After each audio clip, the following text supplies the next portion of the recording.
Hey guys, I just wanted to take a second here. I don't usually do this in my videos, but this was an interesting conversation with Philip Payne. So I initially wanted to bring him on the channel because I wanted to get his perspective on the Distigmai and all the markings in Codex Vaticanus, because he's one of the ones who sort of pioneered the discovery of those and how we see them. But in my own research on some of his stuff, I discovered that he's also, I would say, kind of pioneered the idea that the passages of 1 Corinthians 14, 35, and 36, the women should remain silent and so on and so forth. He's come to the conclusion that those two passages are not scripture. Now I don't share the same conclusion with him, and he is more egalitarian, and I'm obviously complementarian. But nonetheless, when I asked him about the Distigmai, he took a rather significant amount of time, and rightly so, I think, to just kind of uncover how he came about the Distigmai in Codex Vaticanus. So it's an interesting conversation, but I broke it up into a couple parts because we spent about 2.5 hours conversing. So in this first part, which you're about to see, it's the longest part, where he goes into detail about his discovery and how it came about. It's rather fascinating. The second part, he does make a claim about Vaticanus being copied from a first century manuscript, which is quite the claim. So I sectioned that out as a second video. The third part that you're going to see in this discussion, I ask him specifically about the research from Ira Rabbins and Nehemiah Gordon, potentially, undoing some of his research, just to hear what he had to say there. And then in the fourth part, which will be released later as well, we touch on the textual aspect of why he thinks those two passages should be removed from the scriptures. Keep your eyes peeled. Those are some very interesting conversations, and I think you'll be interested to hear the discussion back and forth. Let's get into this first part of the discussion. Hey YouTube, it's Pastor Dwayne here. So today we have a special guest with us. We are going to be talking to Dr. Philip Payne. And for those of you who don't know who he is, he's kind of the trailblazer when it comes to those Distigmai, those two dots in Codex Vaticanus that we see page after page of them. Anyway, so I'm going to go ahead and get Dr. Payne to say hello to everybody. Why don't you go ahead and say hello? Hello. Great. And thanks, Trey, so much for inviting me. Thanks for coming on the channel. We're really excited to have you and to hear about some of the recent stuff that's going on with those two dots. So let's start here. So can you tell me what drew you to those to the Distigmai in Codex Vaticanus? Oh, that's an excellent question, Dwayne. Actually, I was struggling to reconcile the meaning of 1 Corinthians 14, 34, and 35 about silencing women with the chapter 11 statements where Paul gives rules for how men and women should prophesy and pray in the church. And also with all those statements throughout chapter 14, where Paul encourages all to prophesy. There were two common interpretations people had held, both of which were attempted to reconcile the problem by interpreting silence as a limited prohibition of a particular kind of silence. And one view said that the only kind of speech that's being prohibited is disruptive speech. And the other interpretation, which was first published, I believe, in 1946 in Australia, was that the silence that is being the speech that is being prohibited is the judging of prophecies. The challenge I found was that under either of those interpretations, because it's a restricted silence, verse 34 permits speech other than those two prohibited forms, but then verse 35 prohibits any speech which is not, or even speech that is given by a respected woman, a married woman, out of a desire to learn. And any speech is shameful she should ask her questions at home. Sorry to interrupt you there. Why don't we pull up the passage and just read it so our viewers know what we're Oh, talking sure, about here?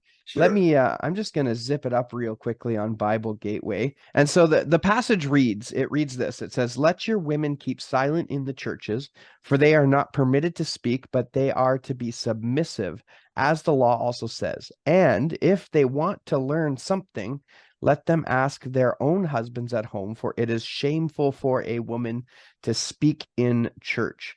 Obviously, there's some implications in that. And these are the implications that you're wrestling with, very specifically the implications between egalitarianism and complementarianism. Now, those are obviously some big words, and we'll talk about that a little bit later. But coming back to the discussion of the Distigmai and Codex Vaticanus, in your mind, are very closely linked with this passage of scripture, at least how you've come to be drawn to the Distigmai. Sorry to interrupt you. Why don't you keep rolling with that thought there? So basically, at that point, trying to resolve that tension, I thought I had a brilliant solution, namely to take the second half of verse 33, which says, "as in all the churches of the saints," and instead of associating it with God as a God of peace, associates it as the introduction to the sentence beginning in verse 34.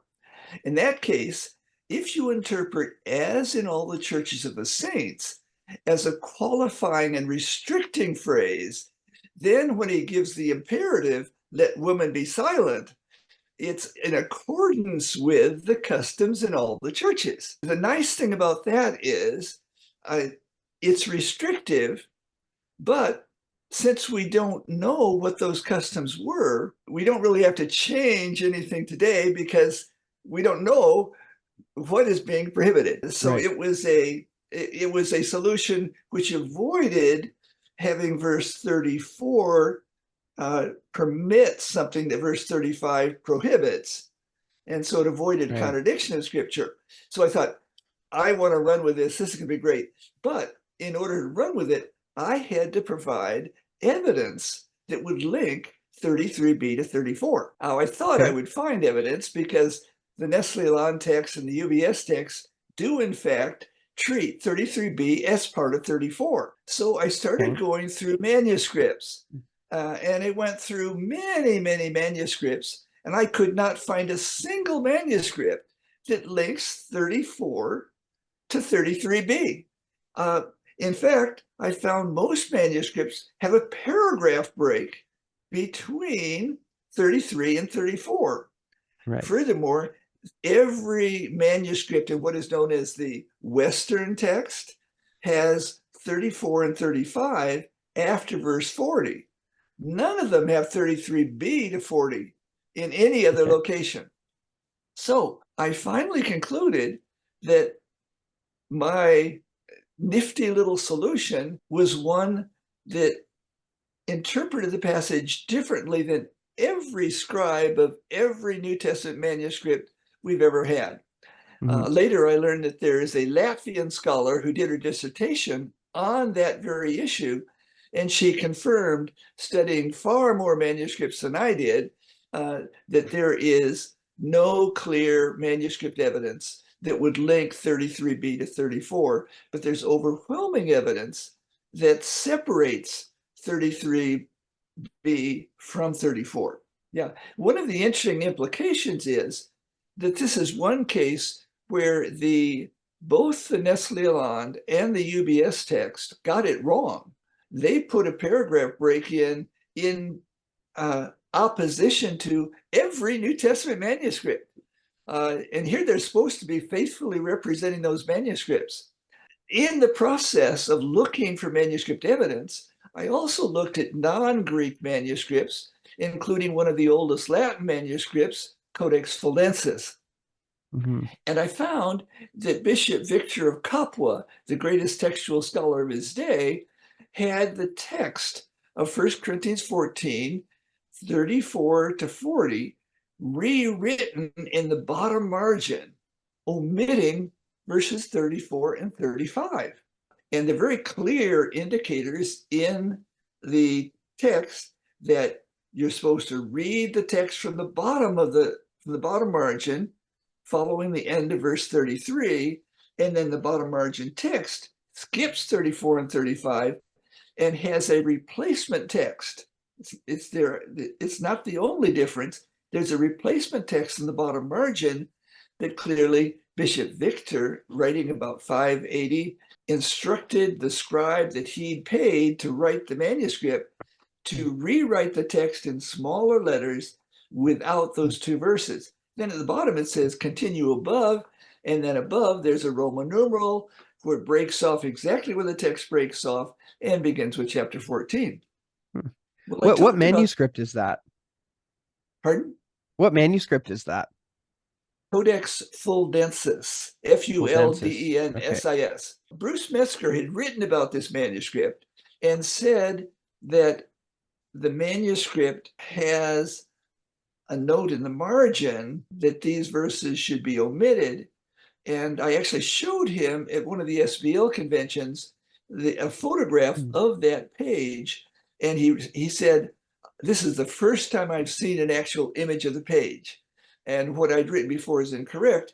What you're writing is correct. The text is at the bottom, and it does omit 34 and 35. Furthermore, I agreed that the most natural reading of the text is that one should read from the end of 33, beginning immediately with 36, and going to the end, followed by chapter 15. Here I came with the intent of arguing that 34 and 35 were in the original text of Paul's letters. But the evidence I was looking for to support that in a way that could be interpreted in harmony with other things Paul said forced me to reconsider. And so I wrote an article that was published in New Testament Studies by Cambridge University Press, in which I argued, and here's the actual issue right here in 1995, in which I argued that both Codex Fuldensis and Vaticanus have marginal text or notes that mark 34 and 35 as a textual variant. And I then looked at all the cases I had found where you have the symbol in the margin of Vaticanus, which is these two dots combined with a horizontal bar, and asked the question, what do the two dots mean? Or what do the two dots mean with a bar? What I found is in each case where this occurred, I examined the following 20 lines of text and asked, is there a textual variant in the Nestle-Aland text in the first of those 20 lines, in the second of the 20 lines, in the third, all the way, all 20, for every occurrence where the two occurred? And the incidence of textual variance in the lines with the two dots and a bar was triple the incidence in any of the following lines of text. So I proposed in that article that these two dots mark the location of textual variance. The other part of the article was about Fuldensis, arguing that Bishop Victor of Capua had the text rewritten. And the interesting thing is, Bishop Victor of Capua used exactly the same symbols in the margin that occur here 9 times in that codex. And in every case, every other case, he brought the text of Fuldensis into harmony with what we now call the Vulgate text. And so his tendency, his desire, was to bring the text into harmony with his understanding of the Latin text. Right. But in this one case, he took what had been the Vulgate text and changed it to something different than the Vulgate text.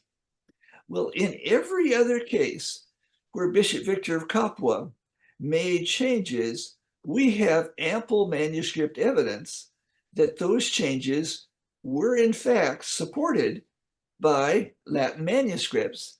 And we understand how he would make that judgment. In other words, I concluded, based on all the other passages, that Bishop Victor is changing the text based on manuscript evidence that he had. Well, Right. why would we think that's the case? For one, he was the most famous textual critic of his day. Manuscripts were brought to him that people found, and in fact, one of those manuscripts that was brought to him contained the text of the four Gospels written as one continuous narrative. It's called the Right. The Diatessaron form. diatessaron. Yep. His text of Codex Fuldensis is the diatessaron text. In other words, he not only got access to it, he realized it was important and had his scribe include that text for the Gospels. So here's someone who is motivated in his decisions by manuscript evidence. The only explanation I could come up with that explained what he did was that Bishop Victor was given evidence, manuscript evidence, of a text that omitted those two verses, and so he had the text rewritten to omit them. That article, when it was published, was read by Paul Canar. Paul Canar is a senior paleographer at the Vatican, and he emailed me and said, I would like you to come to the Vatican, and together, let's examine these dots, because in your article, you conjectured that some of them in the Vatican publication, I'm holding it right now, the Vatican publication of the Gospels, this was the printing of the first color printing of Codex Vaticanus. It's only the New Testament. And there was an earlier edition that was given to each of the bishops at Vatican II. I was able to actually do research on one of those that was donated by a Catholic bishop to the Cambridge University Library, where I was doing research. And they, so I everything I found was based on that. The problem was that printing was not a faithful reproduction of the original color. Right. It's a color printing.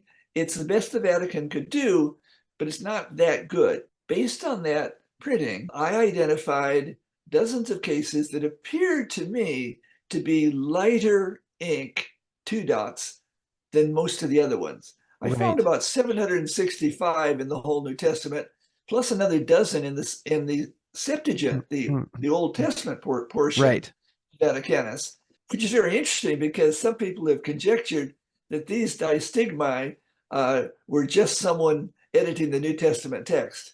Well, that wouldn't explain the Septuagint occurrences. And almost all the Septuagint occurrences occur where we actually have surviving Septuagint manuscripts that preserve the variant reading marked by that 2-dot symbol. I was delighted to go to the Vatican, and I remember being taken by Paul Canar back through the main reading room, behind the desks where the secretaries go, into a hallway, through a bank vault door into the manuscript room. And then back in the far left corner, a separate steel encased locked chamber for the most precious of the manuscripts. And along the back wall was another steel chest containing every leaf of Codex Vaticanus, each in its own acid-free binding. And Paul Canar had all the instances I had requested brought out and on a table in that room. And I remember us looking at those one after another. Then Paul Canar brought out a high-powered loupe that is internally lighted.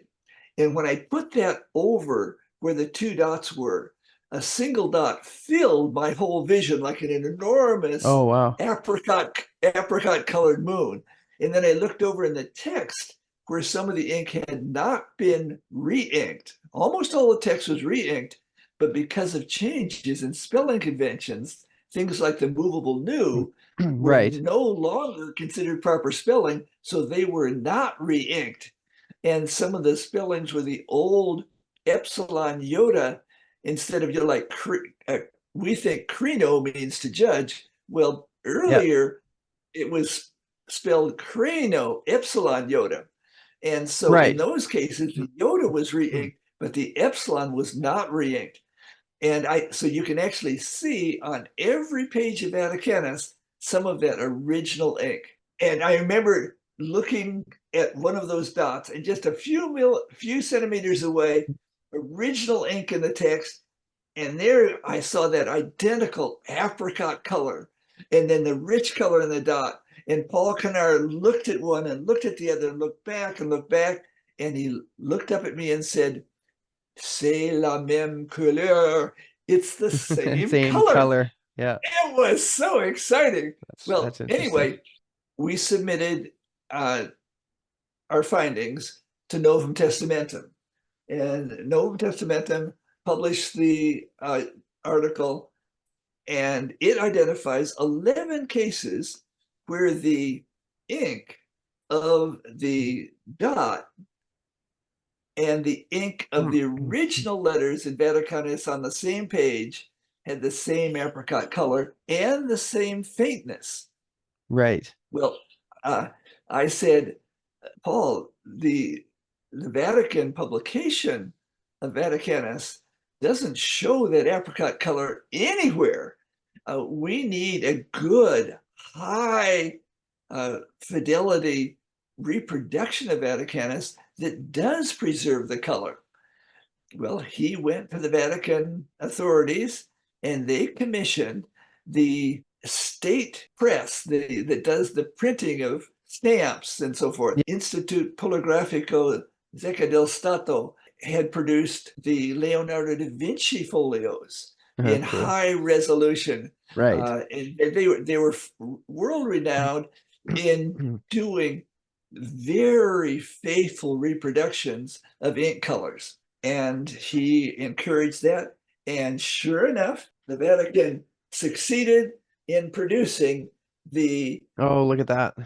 Codex Vaticanus B facsimile, the entire text, Wow.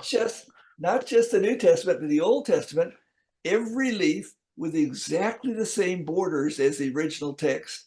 Every time there's a hole in the manuscript, the hole is preserved, and the registration on both sides fits perfectly with the cutout.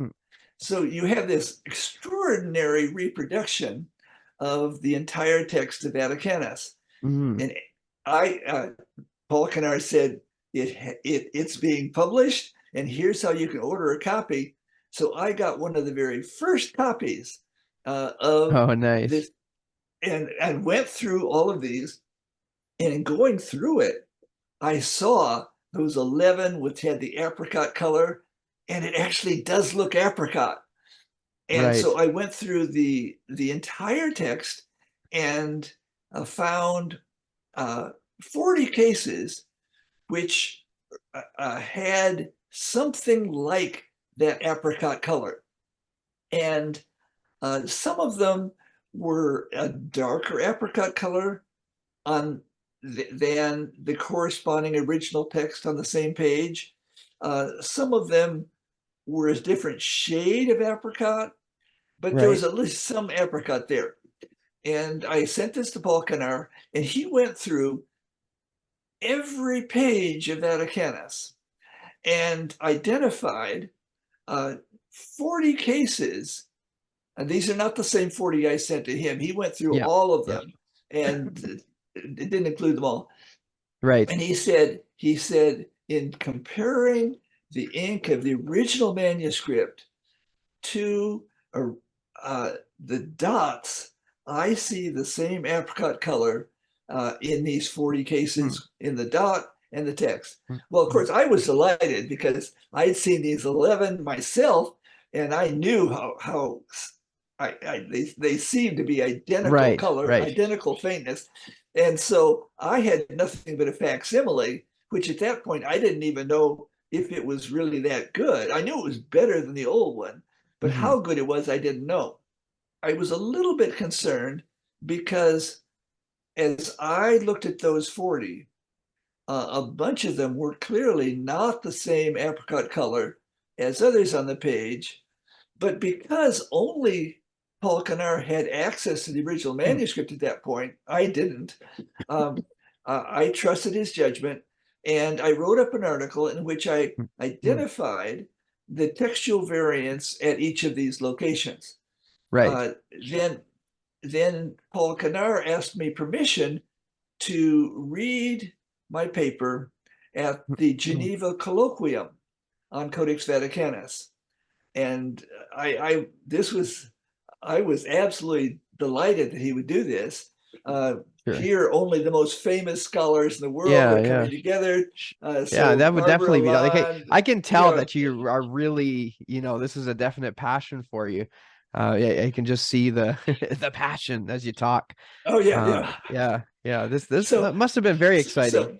so anyway, but I learned we will come later to the recent analysis of the ink, and it actually identifies 8 of those 40 that Paul Canar had identified as apricot, and identified the ink as being not the same ink signature as the original ink. And I Yes. looked at each one of those 8, and lo and behold, it was obvious to me that those dots were not the same ink as original ink on the same page. The lesson for me was, don't assume that because you agree with the judgment of someone on one point, that you will necessarily agree with them on other points. Right. Even if they're very similar, I made the naive assumption that the same identity of ink color and faintness that I saw for those 11, that when Paul Canar said, here's 40 more that match the original text, I just assume they really do. Right. But I shouldn't have assumed that. And I wish in retrospect that I'd pushed back on that. But in any event, that study was published then in Le Manuscript B de la Bible. Right. This is Right. considered the most important collection of essays about Codex Vaticanus ever published. And I was delighted, Pink, that Paul Canar would let me submit the work, and that he would include his name, even though I wrote the article, that Yeah. he would include his name with it and add a postscript endorsing what I'd found. Like Patrick Andrus also endorsed the same findings.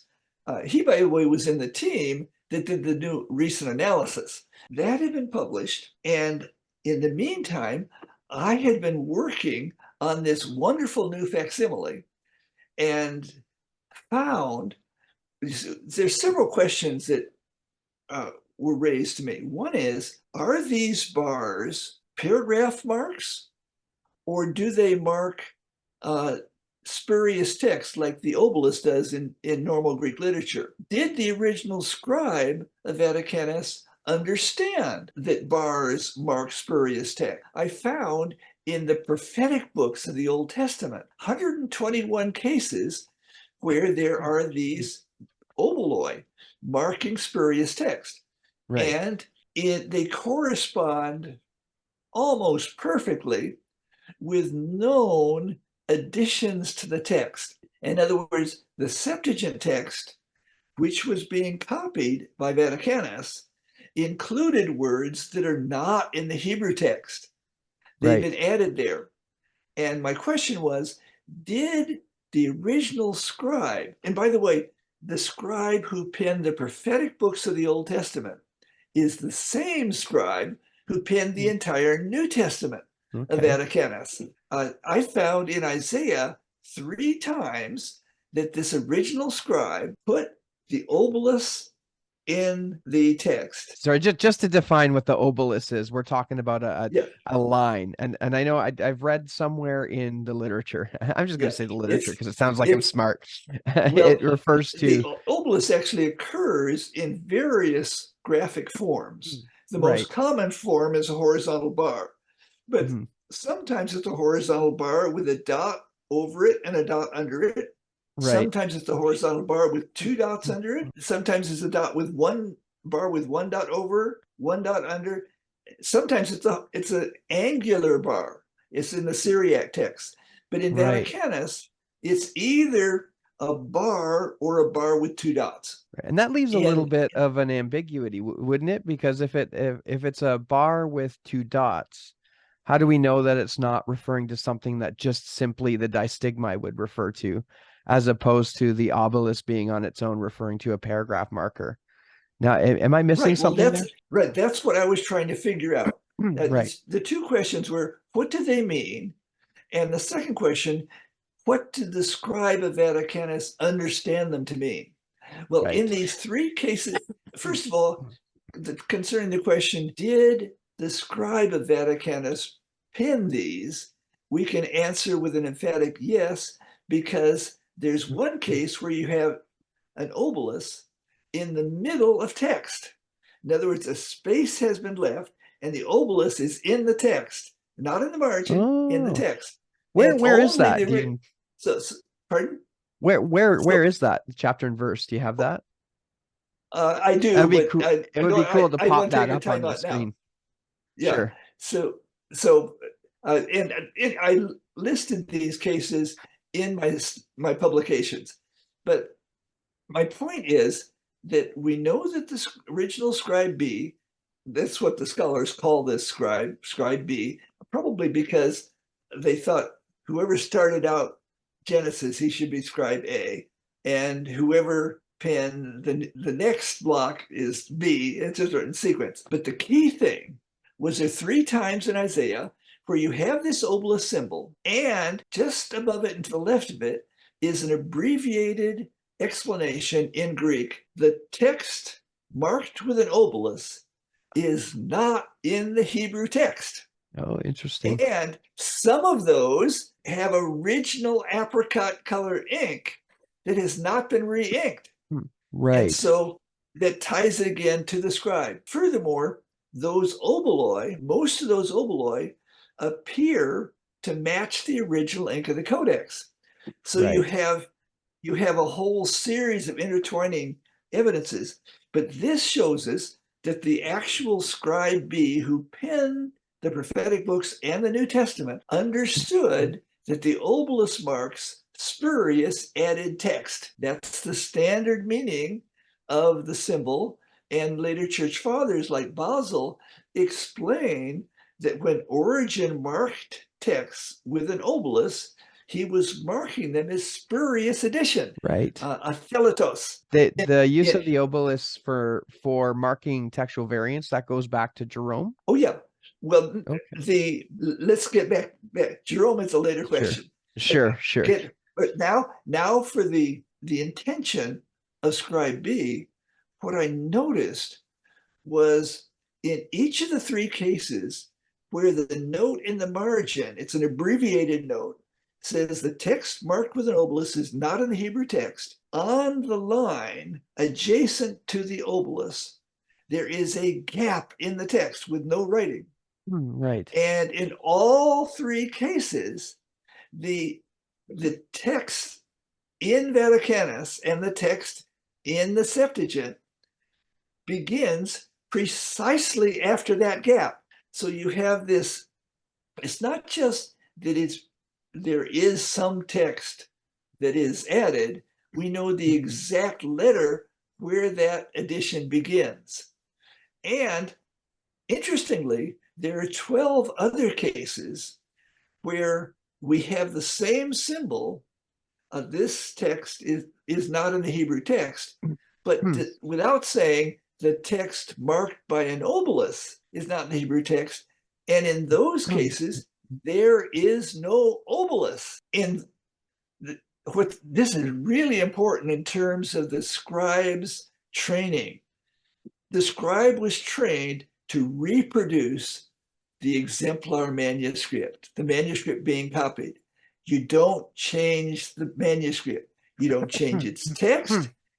Right. You don't change its symbols if it's integral to the text. And for the hexaplaric Origen's text, those oboloi and asteriskoi are integral to the text. We are confident based on this evidence that Scribe B was trained to reproduce the text, not even adding an obelis. And it would be so much easier to write one horizontal bar than to write the text marked with the obelis and not in the Hebrew text. Right. Of course, It is so much easier. Yeah. But the scribe did not do that. The scribe did not add any obelis. Now, the fascinating thing is that in the cases where the word obelis is not in the note, there is no gap in the text. Right. With one exception where text is repeated and the repetition is separated. The point is that this scribe had a pattern of when using an obelis and identifying it as an obelis to add a gap in the text at the precise point that text was added. Now, this becomes really important in understanding the symbols by the same scribe in the New Testament. Right. Because in the New Testament, there are 15 cases where you have a horizontal bar which has 5 characteristic features. And those 5 characteristic features are, number one, well, I'll first give the background. After I got this new information about the scribe using obeloi and leaving a gap in the text, I then went back to my original findings and I realized this is the pattern. You have a distinctive bar with 5 characteristics. In every case, there's a gap in the text at the precise point where at least 4 consecutive words are added in some manuscripts. Right. And I thought, this is amazing. Well, at that point, I went through and I made a list of 8 cases that I found, and I sent them to New Testament Studies. They were published in New Testament Studies in 2017. And in these, I identified the combination of the 2 dots and a bar as a distigmai obelis. The reason I use the word distigmai is I had been using a different word, umlaut. Yeah. But umlaut is the German word for a 2 dot symbol put over a letter to indicate that's a diphthong, which is pronounced differently than without it. Well, these are not over letters. They don't mark diphthongs. They don't have a different meaning. What should you call them?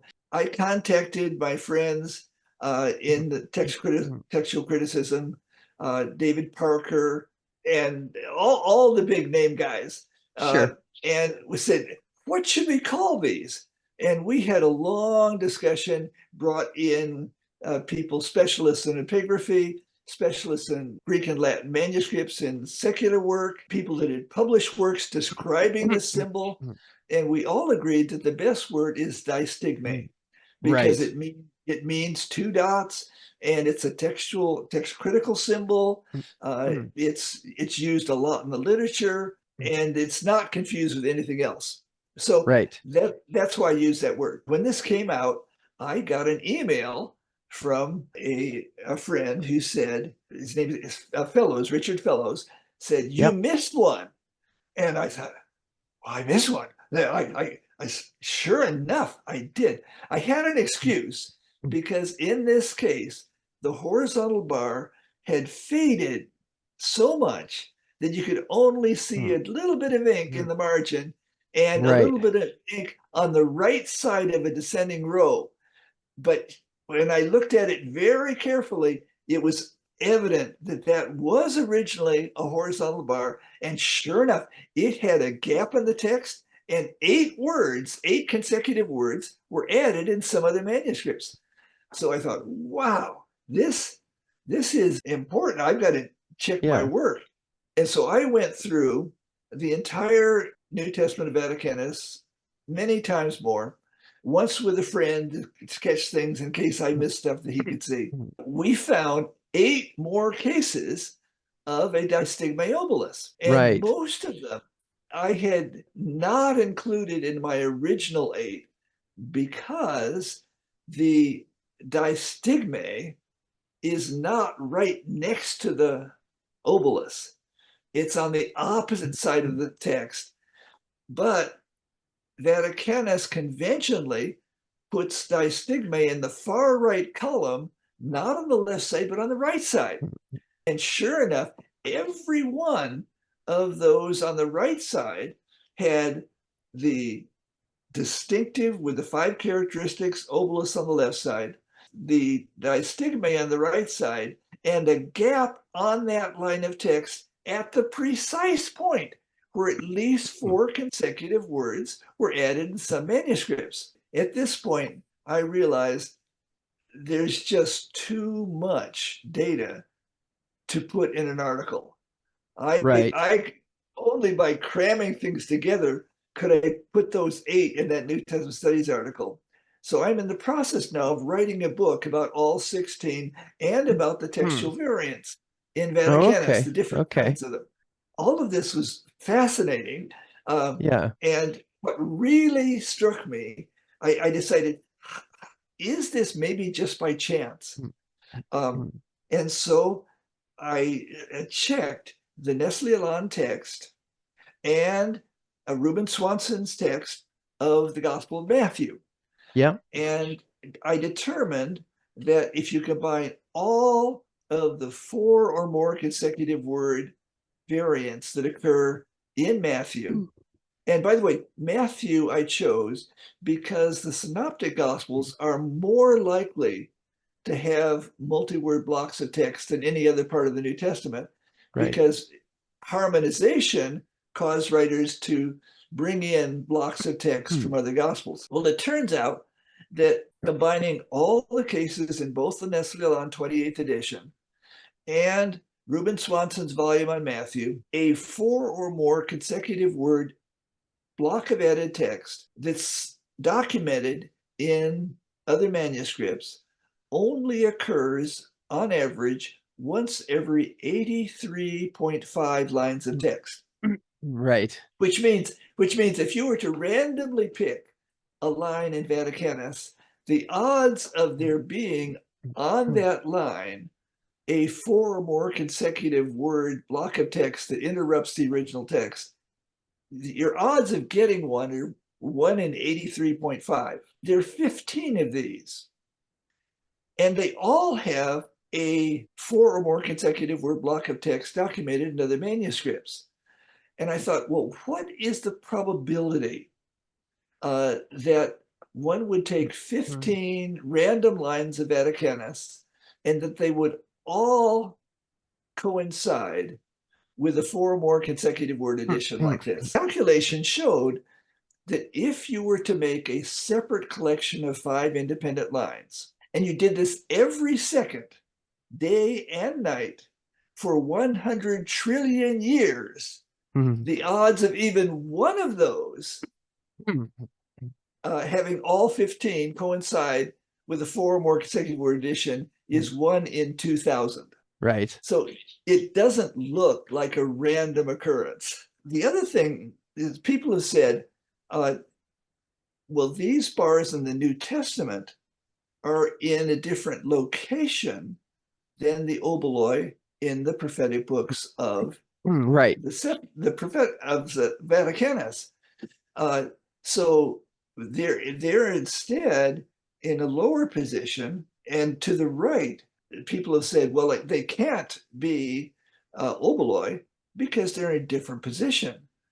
But remember, these distigmai occur 765 times in the New Testament. And there are other ones that are offset ink. In other words, the page was closed before the ink had fully dried. And so and it stamps it the there. facing page has a mirror image of the distigmai.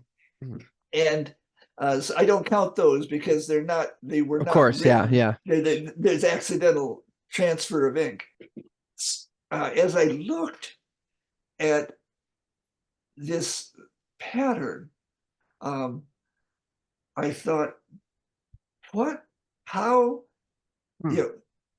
now if, let's assume that Scribe B wanted to put a distigmai and an obelis on a line. The distigmai is in exactly the position where the obelis was in the Septuagint. So Right. you can't put a distigmai and an obelis in the same location. So what did Scribe B do, in fact, when defining using an abbreviated explanation with an obelis? Well, every time this occurs in Isaiah, those 3 times, you have the abbreviated explanation, and then below and to the right of it is the obelis. Right. Well, the abbreviated explanation in the New Testament in all 15 cases is the 2 dots at the same location the obelis was in the Old Testament. So that's the abbreviated explanation, and the obelis is then put below and to the right of it. Right. So the same pattern, and the same pattern, there's a gap in the text at the precise point of the addition. 2 people wrote articles saying, oh, Payne is wrong. These are not oboloi, these are paragraphoi, and we know that because it's in the position of a paragraphos. And look at all the paragraphoi in the Vaticanus, New Testament, all around these. Surely the scribe would not use the same symbol for 2 different purposes. But they didn't notice that there are 3 times as many paragraph symbols in the New Testament as there are distigmai. Right. And even though there are 3 times as many, none of them match the original ink, color, and faintness of text that's nearby. Furthermore, in Zechariah, there are paragraphoi, 2 of them, that were not re-inked in that short little book, and other paragraphoi that were re-inked. So if in a little book like Zechariah, you have 2 paragraphoi that were not re-inked, what are the odds that 0 of the roughly 2,400 paragraph marks in the New Testament Vaticanus, that none of them would not have been re-inked? And based on Paul Canar's work, he identified 54 original ink distigmai. Well, there are 3 times as many oboloi as there are distigmai. Is it plausible that in the re-inking, 54 distigmai were not re-inked sufficiently to cover that, but 0 of the paragraphoi were not re-inked? It's just not plausible. Almost all of my critics have now conceded that originally the text of Vaticanus had no paragraphoi. So the argument that had been given, how could a scribe use both the paragraphos and the obolos in the same position? It doesn't hold, because originally there were no paragraphoi, there were only oboloi. So let me just try and sum up here what you're saying. So when we come to the oboli versus the paragraphoi, you're suggesting that in Codex Vaticanus there is absolutely no paragraphoi. Rather, every time we see one of those horizontal lines, it's actually an oboloi, and it's referring to some sort of textual variant. No, there are 3,000 paragraphoi in the New Testament. Okay, there are lots of, but they were added later. They were not part of the original production. Gotcha. So when I ask, well, how do we distinguish what is a later added paragraphos and what is an original obolus? There are several factors that help us see the distinction. One is that the average extension into the margin of the oboloi by Scribe B is 72.5% greater than the average extension of the 31 cases where there's a random occurrence of a paragraphos by a line with an obolus. And by the way, statistically, that's almost exactly what you would expect in a random distribution. because there's Sure. so many distigmai and so many obelis. Right. Secondly, the average extension of the characteristic bars, the average length of the characteristic bars is almost 22% longer than the other distigmai line bars.